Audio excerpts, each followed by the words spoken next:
Chapter 3 Dr. Jekyll's Will. Usually Mr. Utterson was in good spirits after his Sunday walk with his cousin. He enjoyed the sunny nature of the younger man as well as his fresh opinions, but tonight Utterson was somber. He ate his dinner without enjoyment, causing his cook to wonder if she had undercooked the beef. As soon as he finished his meal, the lawyer took a candle and went to his study. There he opened his safe and took out a document. The envelope read, Dr. Jekyll's Will. The will was handwritten by the respected doctor himself, because Utterson had refused to let the will be drafted by his clerk. He had been too shocked by its contents when Jekyll first approached him, and he was still shocked. For friendship's sake only, he had consented to be the guardian of the will and to present it to the courts if it became necessary to do so. With a sigh, the lawyer put on his spectacles and sat down to read once more the puzzling contents of the will insisted on by Jekyll. The first part could perhaps be acceptable, for a lawyer cannot dictate to whom a client should leave his money. This part provided that in the event of Jekyll's death, all his possessions were to pass into the hands of his friend and benefactor, Edward Hyde.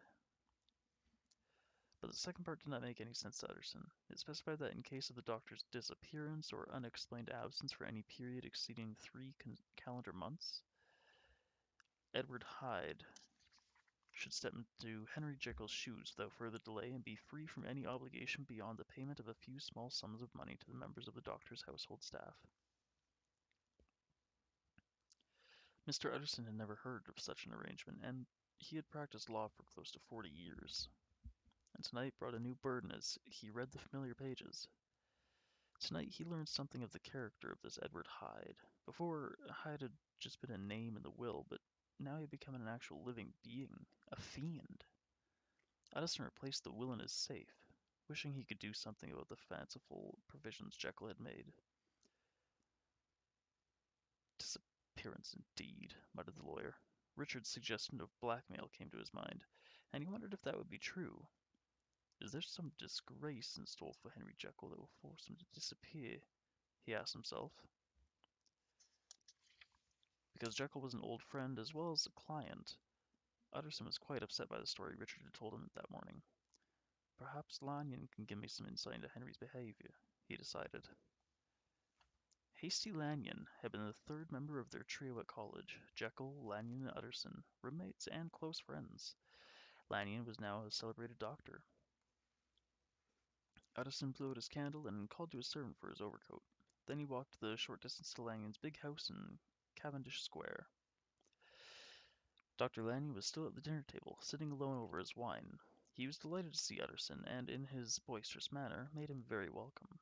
Such liveliness in anyone else would have irritated a man as quiet as Utterson, but this friendship had been formed so long ago that the hardy, white-haired medical man was the one person Utterson trusted and liked above all other people.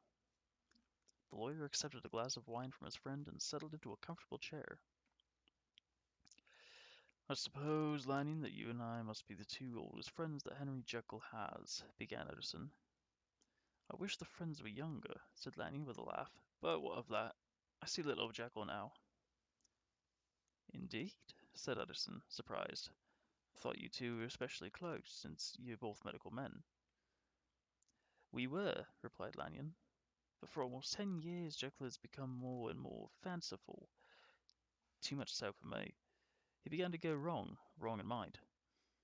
Utterson sipped his wine, his uneasy feelings still with him. How do you mean, fanciful? He asked. Lanyon suddenly lost his good mood. Such unscientific nonsense he bothers with, he exploded. No friendship could withstand it. Instantly Utterson was relieved, and he thought to himself, they have differed on some point of science. There has been no unsavory personal reason to turn Lanyon against Jekyll. But wishing to make sure of his conclusion, Utterson waited until Lanyon had had some more wine to help him regain his composure. Then he ventured the question he had come to ask. Did you ever come across a good friend of Jekyll's, one of Edward Hyde? He asked. Hyde? Repeated Lanyon. No, never heard of him. After my time, I guess. Utterson was somewhat calmed that no scandal had reached Lanyon's ears, so he finished his wine and left. He could not know this was the last time he would see his old friend Lanyon healthy, smiling, and able to bid him a cheery good night.